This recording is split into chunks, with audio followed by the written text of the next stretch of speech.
it so you can read it. Tell me when you're ready. Ready. The date is September 19, 1995. We are interviewing Mr. Benjamin Fogel. Interviewer is Leo Rechter. The interview is being conducted in New York City, Whitestone, country, United States of America, and the language will be in English.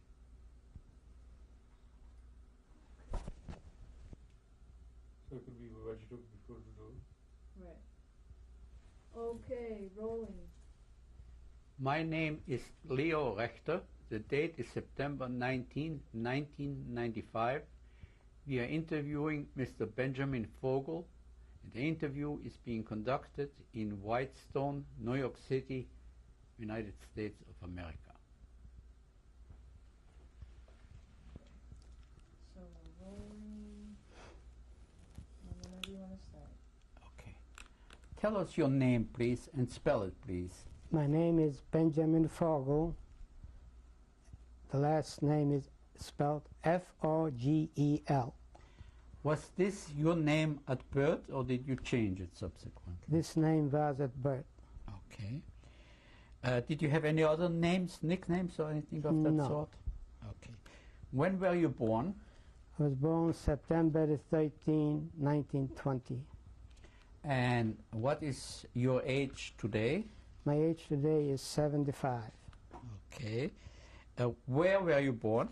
I was born Opatov, Poland. Can you spell it, please? O-P-A-T-O-W. It was also called Apt. A-P-T. Okay. Did you live there with your family? Yes, I did. How many people were there in your household before the war? In my immediate household, Yes. we were 7 children, father and mother. Yes. Any other relatives living in your household? No. No. Were there any other close relatives living in the same town? Yes. Okay. About how many close relatives, uncles, aunts, cousins, would you say you had? Grandfather, grandparents? In the same town or Yes. all In the over? same town and the near surroundings? Surroundings. I would say around 60. Around 60 altogether. Okay. Did you go to school in Opatov? Yes, I went to elementary public school. Elementary public school. Any other schools? No. High school? No. Okay. What was your father's occupation? My father's occupation was tailor. Taylor. Did you live in your own home or in an apartment? We lived in our own home. Can you describe the home? How many rooms were there? The room we lived was a kitchen and 2 rooms. And 2 bedrooms? A living room and, well, consider Yeah. 2 rooms. Altogether 3 rooms. Altogether 3 rooms. Right. And your children, your siblings, you all slept in one room? Well, depends how back you want to go. In my time, 3 of my siblings were married, so they did not live with us. I see. And you were the youngest or in the middle? I was the youngest. You were the youngest of them all. Okay. Were there many synagogues in your town? Yes, there were. There was a main synagogue, which was built in the 16th century and surrounded by other Batei Midrashim, they call it. Small prayer schools. Small prayer schools, yeah, and yeshivas, too. About how many Jews would you say lived in Opatov? And by 1939, there were about 7,000 Jews living. Can you describe a little bit about your life in that town before the war? Your school years and so on. Well, my schooling started at 7, which I went to a Polish public school, a half a day. The other half a day I went to a Hebrew school until about 5, 6 o'clock in the evening. And this was going on until I finished public school. I was 14 years old, and I started to work for my father in a tailoring shop. And I was active in sport activities, which was soccer and ice skating and all the normal things a youth did in those days. Did you get together often with your other relatives? Most of the relatives lived in our hometown, so we practically saw them every day. It wasn't an official gathering, but we were in contact all the time, every day with them, except the ones that lived out of town that we didn't see so often. On holidays, we used to go, the children used to go there, or they used to come to our town, and then we saw them. On holidays, would you gather together in somebody's home? We really didn't, because our family was big enough that we couldn't accommodate other relatives. So we were 9 people, and then there were already grandchildren too. My older sister had 4 children, and we lived in the same house with my sister. I would like to go back, if I may, to the time when I was 1 year old. My father left up. He left because of the economic conditions, and to support a family of 7, it wasn't enough. We couldn't do it. He left to Montreal. An uncle invited him there. He stayed, I don't know how long, a year or something like that. And then he came over to the United States, and he stayed in New York. He opened up a tailoring shop on the Lower East Side in New York. And I guess he couldn't bring us all over to the United States because my mother insisted family to be together. We shouldn't move. She didn't want to split the family. So she said, oh, you bring us all? If not, nobody will go. So I guess at that day he couldn't afford to send for everybody. So he came back to Poland in 1927. So he stayed in New York from what year approximately to what year? Well, I would say it's in 22 to 27, 22 or 23 to 27. He stayed in New York. And after he came back, did he work as a tailor again? After he came back, I guess he brought some money with him. He saved money. And we bought a house to accommodate one of my married sisters with her children. Part of the house she lived, and part of the house we lived. And we rented, opened up a shop, a store in the heart of the city. And he started to work for himself. And in those days, I mean, that time, my brothers were already able to help him out, except my sister and I. We were the youngest. We still went to school, but the others started to work with him, and this was a great help. You mentioned you went to elementary school. Did you have only Jewish friends, or did you have also Christian friends? Well, we went to elementary school, but we did not socialize with Christian children. As a matter of fact, it's like automatically the Jewish children in the classes sat on one side, the Christian children on the other side. And you felt anti-Semitism there. There was discrimination there. But we took it for granted. We didn't know any better. We didn't know what democracy really is.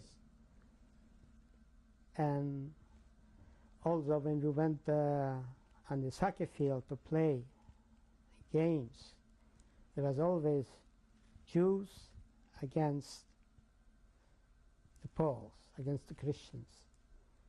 And it was always arguments and fights between us about that. But we, in our town, we were the majority. We were 3/4 of the city were Jewish. So we really didn't feel that anti-Semitism as much as in other places, because we didn't care. We were the majority.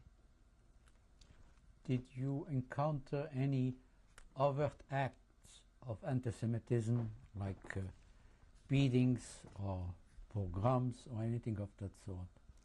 Not the pogroms, but we were how would I put it?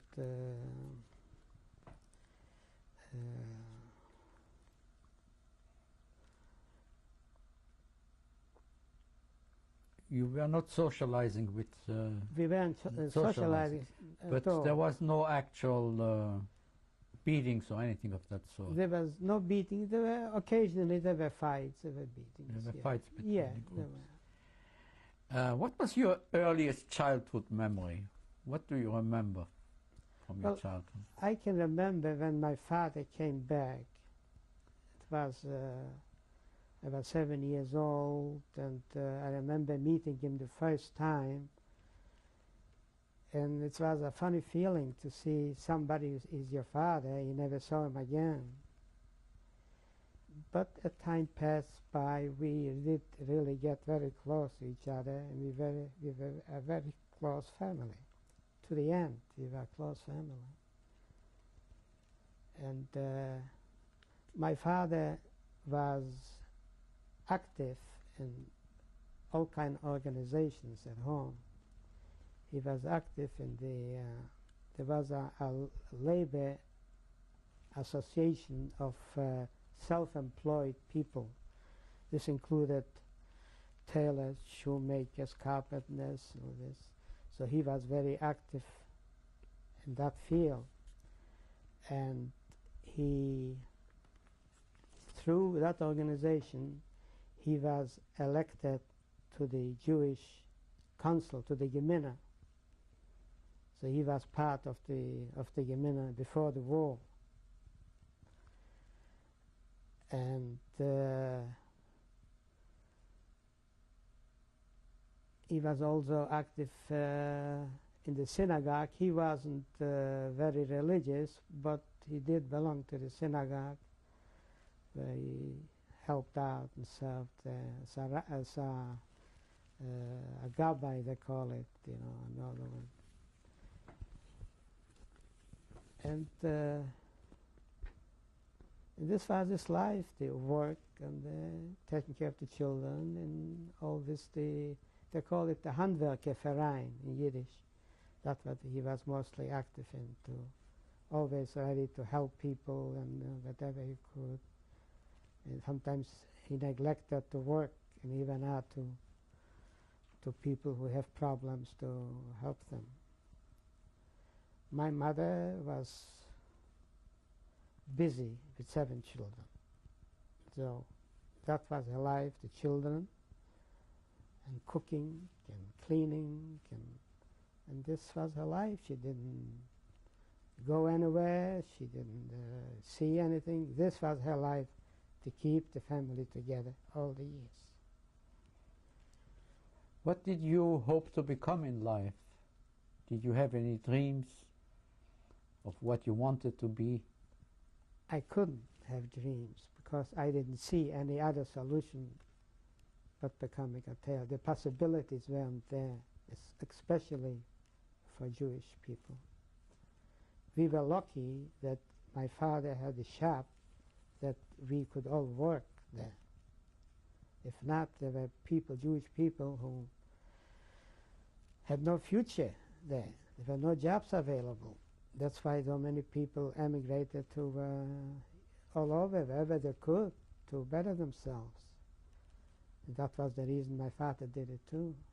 And he came back. It made life easier because he had some money to start with. And that's what he did. When did you first hear about what was going on in Germany? And Germany? yes, about the Nazis' rise to power in Germany. Well, I was old enough by 17 years, 18 years old. I read about it. I mean, we had newspapers at home. The funny thing is that people in our hometown were very poor, but when it came to knowledge, reading, and keeping up with politics, everybody was interested. It was wonderful. People could not afford to buy a daily newspaper, so the newspaper was shared by 3 people. In the morning, I got it. In the middle day, somebody else got it. In the afternoon, somebody else got it. And we were so hungry for news, what's going on in the world. And the youth, especially in our hometown, was very active in politics. We had all kind of parties. We had the Zionist movement. We had Mizrahi. We had Orthodox. There wasn't an organization that we didn't have. Cultural activities, theater,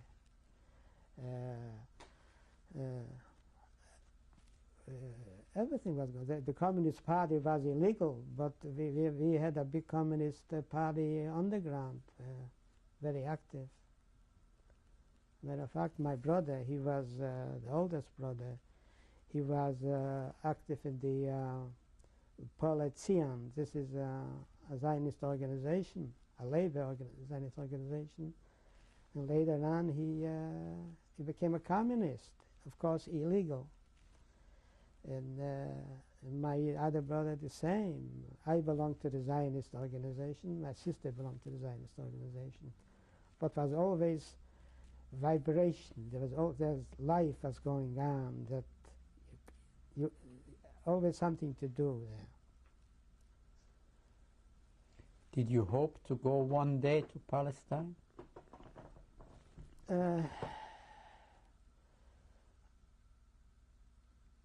It was so far-fetched that we thought of it, but we never thought that it will come to realization there. But we were young, and we participate in all the Zionist activities. And we did hope that anything would be better than to live in that town where there wasn't a real future, and that with anti-Semitism too. Were there any wealthy Jews in town? Yes, there were a few wealthy Jews. There was a Jew. His name was Mandelbaum. He had a big chemical factory, a soap factory, oil and other candles, all chemical things. He was very rich. He had not only property in our hometown, he had property in Berlin, he had property in Warsaw, he had property in Palestine. There were another family named Lebenstein. They were in the lumber business. They were considered wealthy people too. There were a few more, but the majority struggled for a life. We were lucky because we were all working together, and we developed a good name in the neighborhood, where we had a lot of Poles as customers, and I would say that we were comfortable. We weren't wealthy, we weren't rich, but we were, according to the standard of living in that hometown, we were considered comfortable. We had a radio, which was something that very few had. See, since my father came back from here, he saw things that he never would have dreamt to have it in Poland, and he was striving to get us those things. So radio was one of the biggest things then, and we had that.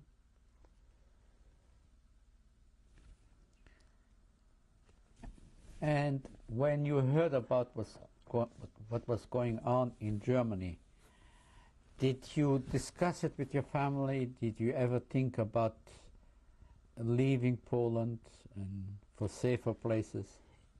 Yes. My brother was trying, oldest brother, was trying to leave for the United States. We had some relatives here.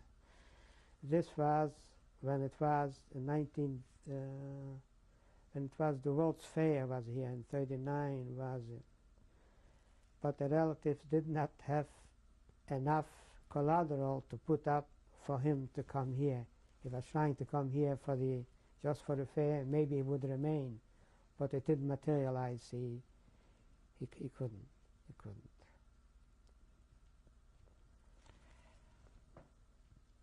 And any other experiences before the Germans came that you felt that you should leave Poland? Well, as I said, the anti-Semitism was there, and we really were comfortable financially. And there was really no place that we could go to live. We couldn't.